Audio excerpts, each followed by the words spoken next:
Hey guys, PIEGUYRULZ here, and I know many people have spoken about the Channel Awesome controversy that's happened recently, but I wanted to give my perspective because I followed that site for a very long time and was at one point very invested. So in a way, this is really no different from me talking about Nickelodeon or Cartoon Network mistreating their creators. It's something that's kind of up my wheelhouse. I used to be a fan of many of the collaborators on Channel Awesome, and sure, I may have disagreed with a few things that people did on the site or said from time to time, but in general, I do respect most of them, even though I don't really watch too many online reviews these days. Anyway, there's been rumors and stories over the years about Channel Awesome management being incompetent and terrible. But recently, in the wake of a ton of creators leaving, many of them have got together to release a master 60-plus page document airing many grievances with those who run Channel Awesome. To be honest, some of the issues presented in that document are either very, very minor or are just cases of kind of mildly bad management. Nothing illegal, nothing horrible, but just kind of like the typical kind of bad management you see at most jobs. However, the vast majority of complaints do paint a pretty horrifying picture of gross incompetence, negligence, intentional maliciousness, and greed. This video is not a recap of the document, but rather my take on it, what I feel the deep issues within Channel Awesome are, and why the whole thing infuriates me beyond just seeing some good people get mistreated. If you want to read the document, there's a link in the description. It's very long, but it is an eye-opening read. So, my thesis is that the higher-ups at Channel Awesome, Doug, Rob, Mike Machad, and whoever else worked in the management section of Channel Awesome, or currently work in the management section of Channel Awesome, all wanted to have their cake and eat it too. They wanted to have it both ways. What I mean by this is that in multiple cases, they get the benefits of saying one thing and doing another. Basically, the management is two-faced. The most obvious thing this relates to is how the site handled other content producers that weren't the Nostalgia Critic. Basically, Mike Machad and other management that's no longer with the site made all of these promises to creators about the great benefits they'll get by being partnered with Channel Awesome, and yet very few of these benefits ever actually materialized. The management enjoyed the other creators giving them ad revenue for the site while doing next to nothing for them and promising things all the while. The whole situation is weird because there's some simple and very obvious fixes to this issue. I mean, there's a few things they could have done, right? First of all, they could have cut all creators aside from Doug Walker and maybe a few of the other big guys like Linkara or Spoonie back when he was with the site. I mean, if they didn't care and they didn't have the infrastructure to actually communicate and help the smaller producers, why bother having them? The Nostalgia Critic is clearly big enough to support the company, and the time saved not dealing with other producers could have been put back towards the Nostalgia Critic. Obviously, they did get some things out of having all of these other content producers, but like I said, if they not seem to be bothered with actually managing or helping or communicating with them, what's the point? Surely the Nostalgia Critic alone could have carried them. Secondly, they could just freaking hire someone to manage the creators. Yes, there was Holly, who worked as the HR person, and if you want to hear pretty much like most of the worst of what management has done or said, or basically just kind of get a good overview of how awful they are, read her section of the document because it really is eye-opening. Yes, even though she kind of worked as the liaison between the management and the creators, some of the times there was issues in the fact that she had other duties to the site and management hardly even listened to her. But if they had hired someone specifically dedicated to talking with the contributors, listening to them, listening to their complaints, and then summarizing it all to give to management in a very organized way, and then having management basically very easily talk to this guy and then have this guy or girl communicate back to the creators, this would have been just the easiest way to do this.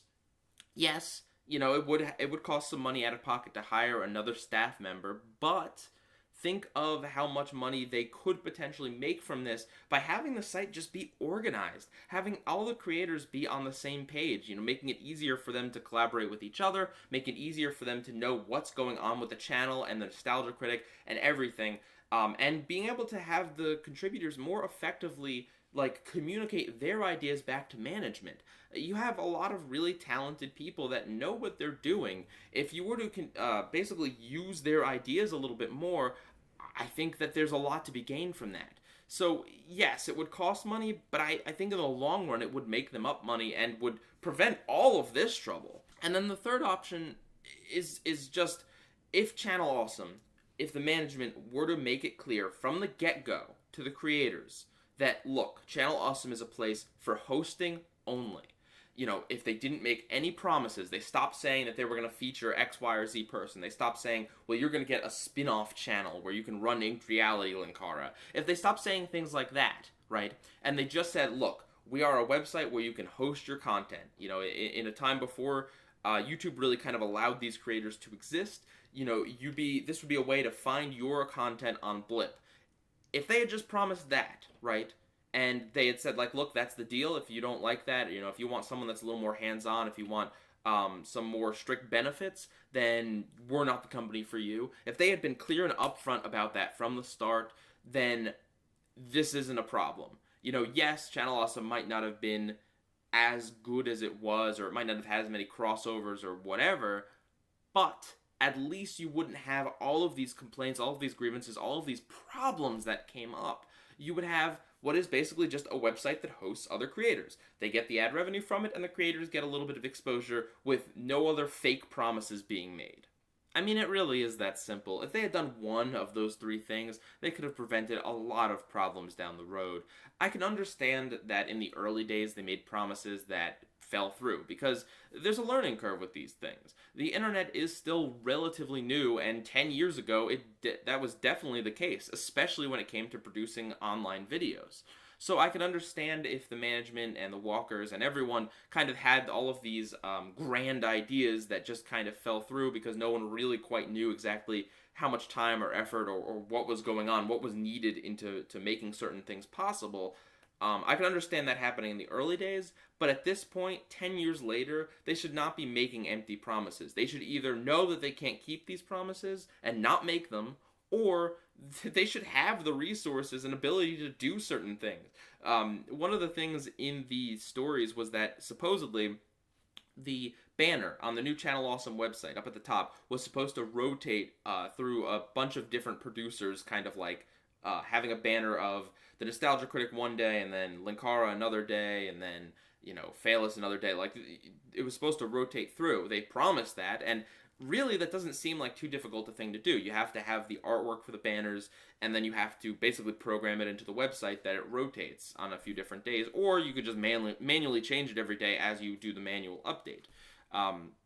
But for some reason, they promised this, and then they just didn't do it. So next, let's talk about professionalism.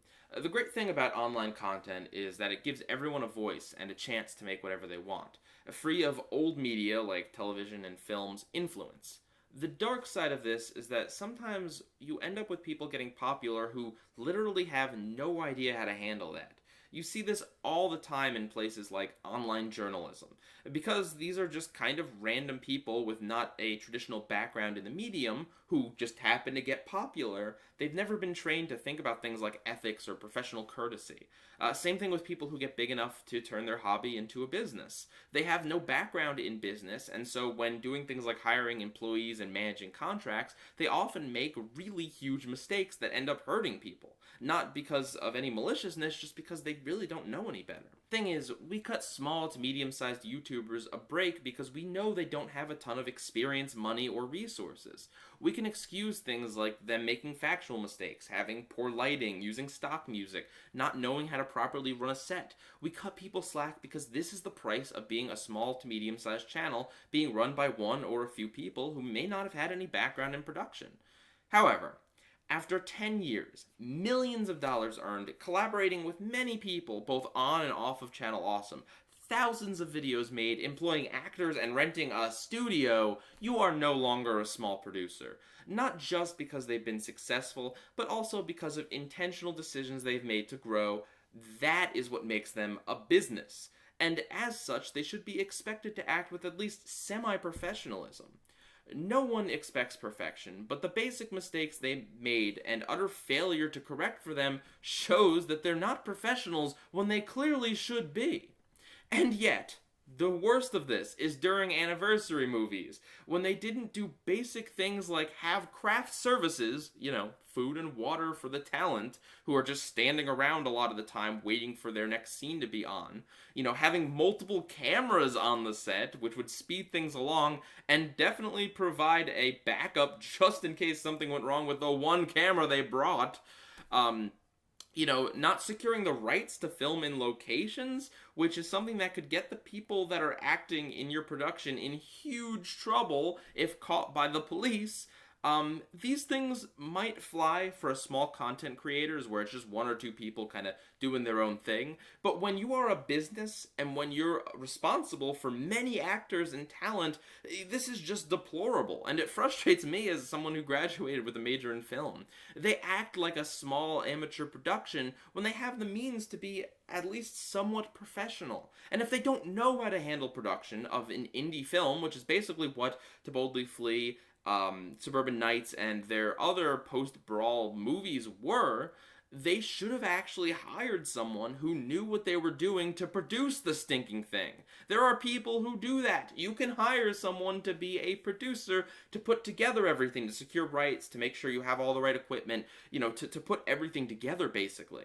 Yes, it costs money, but it also means that you're not basically misusing your talent. It makes sure that you're on time, and it could, in fact, make sure you're on budget and not doing unnecessary spending because you genuinely don't know any better. I mean, it just disgusts me that they carried on with these anniversary movies as if filming a Nostalgia Critic episode and producing a 20-plus person film that was multiple hours long were the same thing. I mean, the lack of respect for other producers here is just deplorable. Not to mention ego. Just how smug Doug and Rob come off, according to many fan accounts, and heck, even beyond unsubstantiated fan claims. Just look at the actual plot of To Boldly Flee and how highly Doug and Rob think of themselves. Confidence is a great thing, but when you act like you're amazing and yet you do all of these really unprofessional things, that just leads people to think that you have a bloated ego. Either you're confident because you've earned the right to be, or you're just a cocky idiot, and in a lot of cases, the Walkers fall into the latter rather than the former. Another example of wanting to have it both ways is Doug Walker's stance that he isn't a manager. Throughout the stories, it appears that Doug Walker is a genuinely nice guy, personality-wise, and it seems like the defense of the scummy things that Channel Awesome Management has done is that he isn't really involved in the management. Doug doesn't want to deal with the management side of things. We know this because he signed away the rights to his character to Mike Michaud very early on in order to not have to deal with the business parts. And that is a pretty great excuse, right? Doug seems like a nice enough guy, and if he didn't know about any of the stuff that went on, how could he be to blame? Well, the problem with this is that he clearly had a big influence on management. He was apparently the deciding vote to get the HR person Holly canned, and there are numerous accounts of him being involved in other managerial decisions. Basically, the guy wants to claim he had nothing to do with the tough decisions, while still obviously having a huge influence. Doug may not be actively malicious, but his cowardice and inability to stand up to Mike and Rob means that he is complicit in everything that they did with the site that for so long was named after him and used his face as a logo. Lastly, and this is a big one, Doug Walker is a pillar of the reviewer community. He has made many statements against the flaws of old media corporations, and yet, his company has gone the exact same way. His videos where he mocks focus groups with "but the chart says" catchphrase, yeah, he used the whole "it gets views" as a defense before for his skitless reviews. His pieces about how executive meddling ruins some films is rich coming from the guy who was forced to make an awful game show by the CEO that owns his character. His claim that The Lorax is hypocritical for being an anti-corporate greed film that shilled out left and right is in itself hypocritical. Yes, he's hypocritical about being hypocritical. Honestly, anything that he had to say about Tommy Wiseau is funny in hindsight considering how Channel Awesome ran their sets and attempted to make their movies. New media, the internet, is supposed to be better than this. We have the abilities to not have a puppet master that owns our art. to not treat others in the industry poorly, to not be blatantly sexist, and to not only be out to make a quick buck. We have the advantage of starting with something that is fresh and new and not controlled by these huge corporations.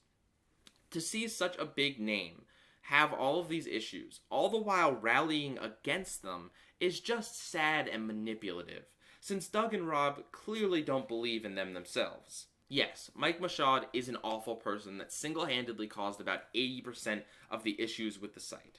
Yes, he does own the Nostalgia Critic character, and yes, it would be monumentally difficult for the Walkers to part ways with him. But it's still the right thing to do in my eyes. But I think the fact that Doug failed really hard at Demo Reel, and honestly a lot of the other things he tries to do that aren't Nostalgia Critic, means that he won't let go of the Nostalgia Critic. And therefore, they'll never rid Channel Awesome of the cancer that is Mike Machad. I may not have been a fan of the direction that Doug took the Nostalgia Critic, but seeing all of this was really sad. I was a pretty big fan of Channel Awesome, but apparently it's just another Nickelodeon or Cartoon Network situation. If there's anything to learn from this, it's be careful who you work with, and that new media can be just as bad as the TV and film industries. Honestly, I don't expect the Nostalgia Critic to die from this. If the Fine Brothers and JonTron mass unsubbings are anything to go by, he'll be just fine. And that's okay. I mean, a lot of people love Doug's work, and a lot of good has come from it over the years, despite the bad. I made this video not because I want them to, disappear off the face of the planet, but because I want them to change. Because I want Channel Awesome to, get rid of their awful CEO, as impossible as that sounds. But more importantly than that, I wanted to make sure that anyone that watches me knows what Channel Awesome is like and knows what you're getting when you sign on to them. I've seen a lot of the newer producers kind of have a statement of, they're wary because of the things they've heard, but they want to continue working with them because as of right now, they haven't had any bad experiences. And I think that's a totally okay position to take. But I think it is important that anyone who signs up with them now knows the reputation they have and knows a lot of the possible challenges they're going to have with them. If you want to sign up just because you want some nice exposure, because you'll be on the website with the Nostalgia Critic, especially in a time when there's not so many other producers on the site right now, then that's fine. More power to you. But just know what you're getting into and know what could potentially happen. If you want to read the document, like I said before, I put it in the description, and I do urge you to check it out. So with that, I want to hear what you guys have to say about Channel Awesome. And I also want to say that I have nothing but sympathy to most of the old creators of Channel Awesome who have gone through some clearly awful stuff. With that, PIEGUYRULZ out.